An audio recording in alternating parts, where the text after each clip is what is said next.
wajibatul udhiyati wa makruhatuha wa ma yusannu li muridit tadhiyati.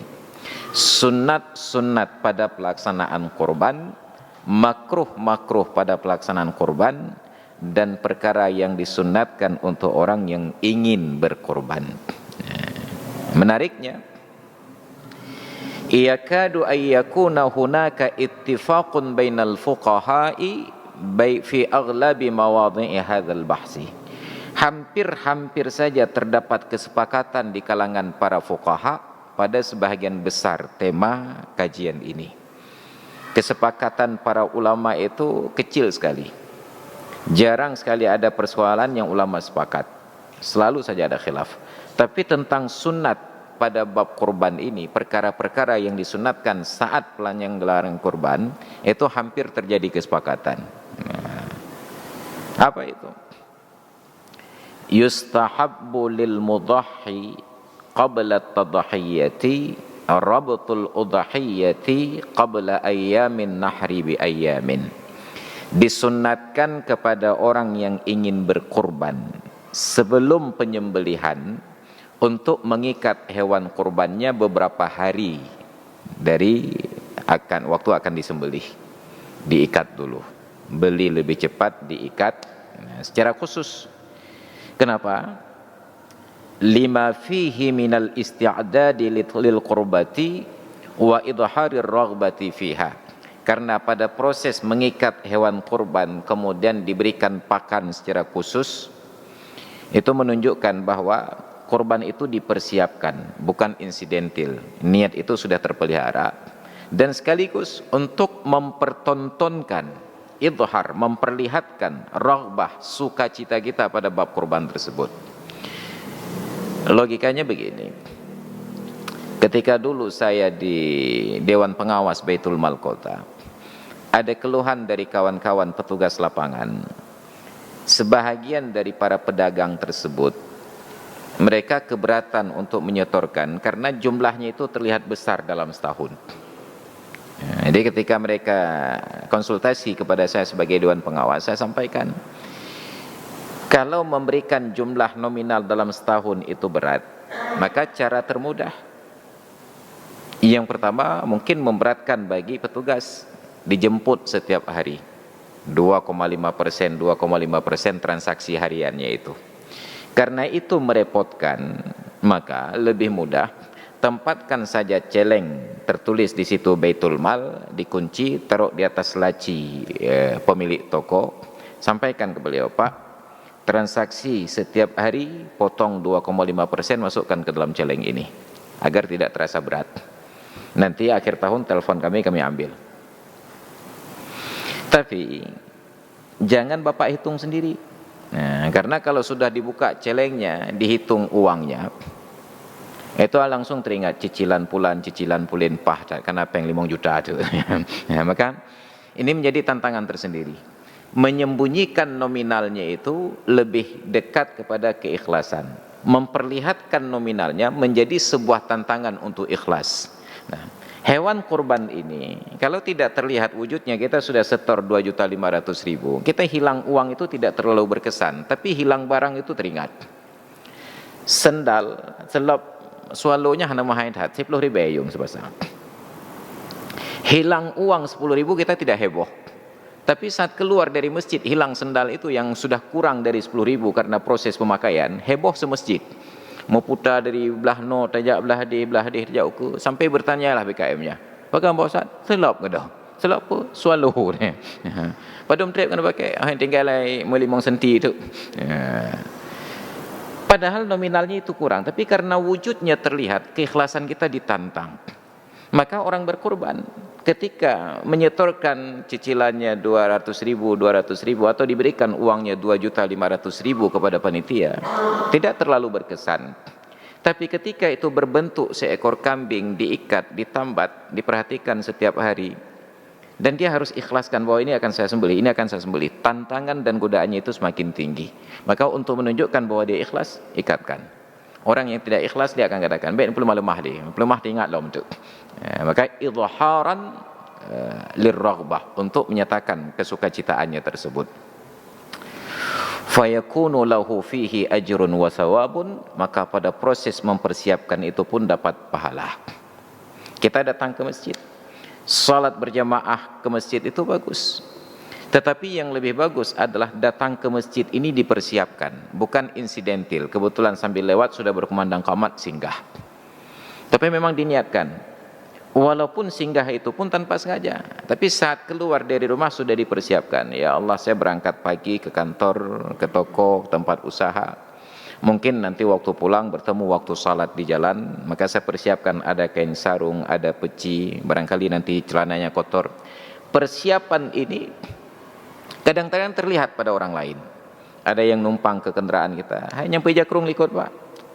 Kadang-kadang waktu sembahyang kutolu, idharan liraghbah, untuk menunjukkan kita ada persiapan. Ataupun setidak-tidaknya ketika masuk masjid saat akan sholat, kita akan ganti pakaian dulu. Kita pakai kain sarung, lepaskan celana. Dan itu saya perhatikan pada pemimpin di kota Banda Aceh. Ada Ampundin dulunya, Sekda Banda Aceh. Setelah beberapa kali diskusi, akhirnya beliau berubah. Perubahan yang paling drastis itu, setiap kali masuk musalla, beliau sudah bawa kain sarung, beliau berwudu, kemudian ganti celana panjangnya dengan kain sarung, duduk menanti kumandang azan, baru kemudian sholat. Idharan lirraghbah. Salat itu bukan karena insidental, tapi dipersiapkan. Bahkan salat yang insidental pun kita singgah di masjid itu sudah besar, apalagi dipersiapkan secara khusus. Wa ayyuqallidaha, dan disunnatkan hewan kurban itu digantungkan sesuatu pada lehernya sebagai penanda.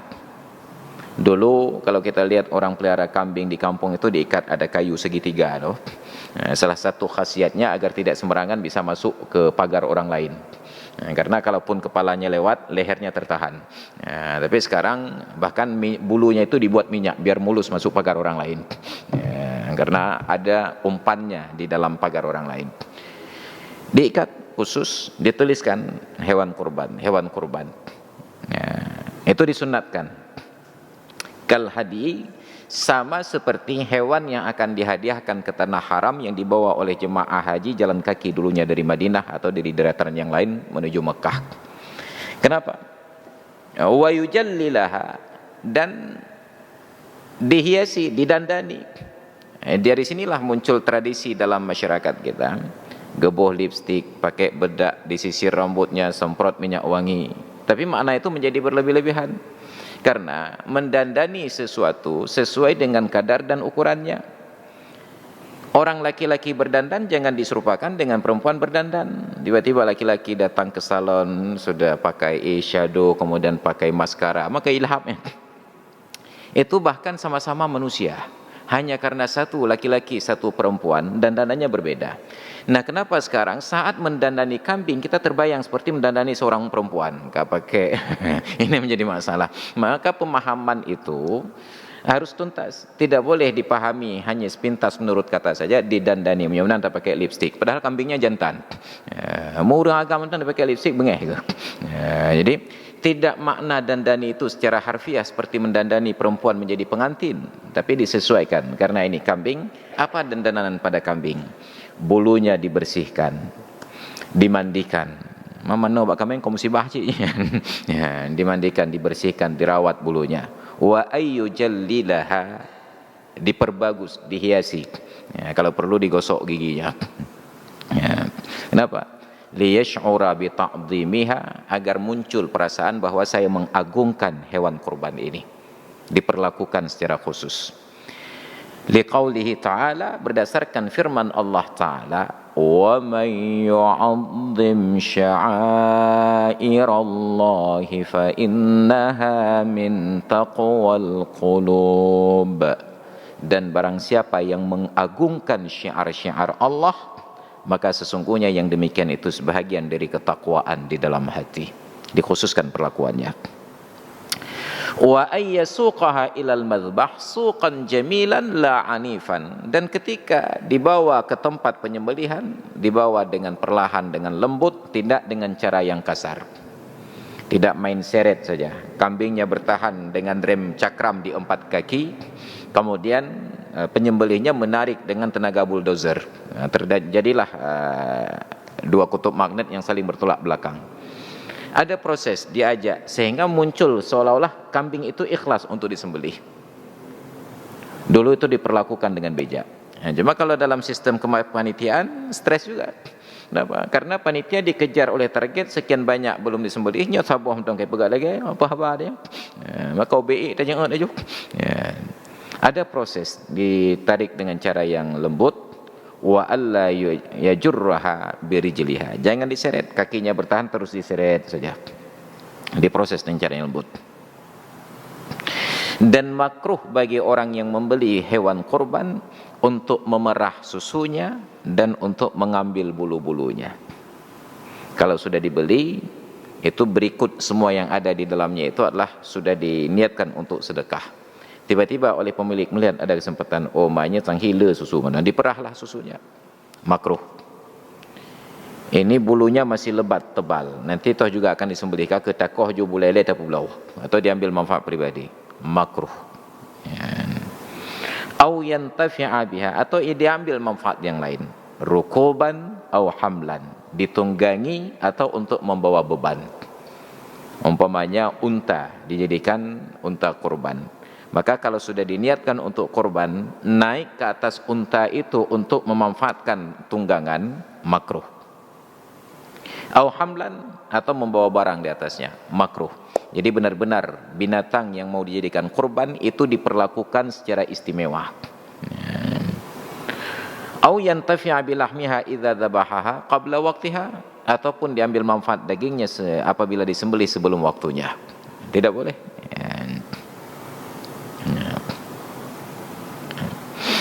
Disunatkan untuk menjaga agar kondisinya menjadi sangat khusus. Wa yukrahu lahu bai'uha litu'inaha qurbatan bisyira. Dan makruh untuk menjual susunya, menjual bulunya, walaupun tujuannya itu untuk membantu proses pelaksanaan kurban nantinya, untuk membeli plastik dan lain sebagainya. Dan apabila hewan yang ditentukan untuk kurban itu tiba-tiba melahirkan anak, wa in wulidatil udhiyatu waladan dzubiha waladuha ma'al anaknya itu pun harus disembelih berikut dengan ibunya. Ada yang membeli hewan kurban di awal tahun, rupanya betina, sah. Dalam perjalanan waktu ternyata yang betina ini hamil, padahal tidak sempat kita kawinkan. Dan itu enggak perlu diributkan sebab enggak berlaku nikah dalam hukum mereka. Hamil. Beberapa hari menjelang proses penyembelihan dia melahirkan. Kalau dalam kondisi hamil nanti disembelih, terjadi khilaf ulama. Sebahagian ulama menyatakan sah kurban dengan hewan yang hamil, sebahagian menyatakan tidak sah seperti Imam Ibnu Rif'ah. Tapi mayoritas menyatakan sah. Apabila janinnya lahir, maka bayi yang lahir, bayi hewan kurban itu pun disembelih bersamaan dengan penyembelihan ibunya. Wajib disembelih. Kalau tidak disembelih, dijual, tasaddaqa bithamanihi, maka harga penjualan anak dari hewan kurban tersebut itu wajib disedekahkan. Itu pada proses. Pada saat pelaksanaannya, yustahabbu limuridi tadhiyati ay yadhbaha binafsih.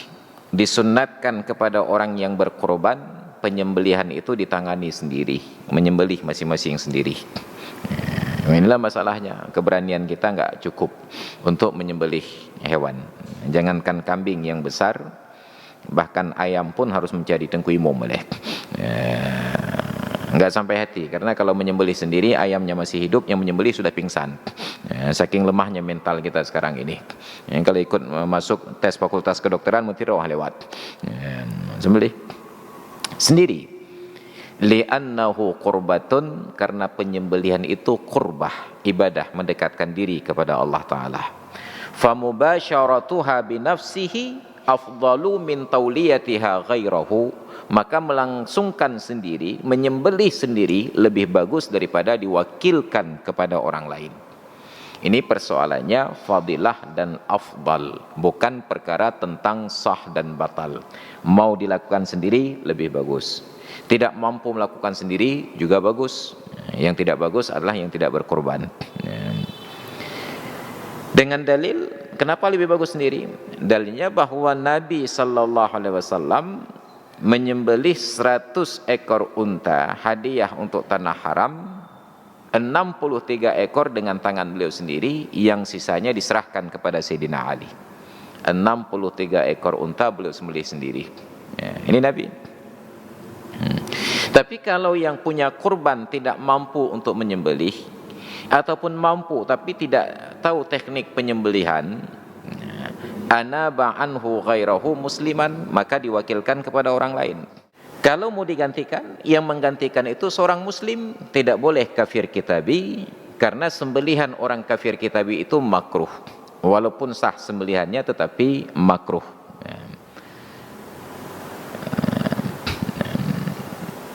Kalau orang muslim, lakin lau dzabaha bin niyabati 'anil muslim jaza. Cuma kalaupun nanti yang menyembelih tetap kafir kitabi, sembelihannya tetap sah, hukumnya makruh.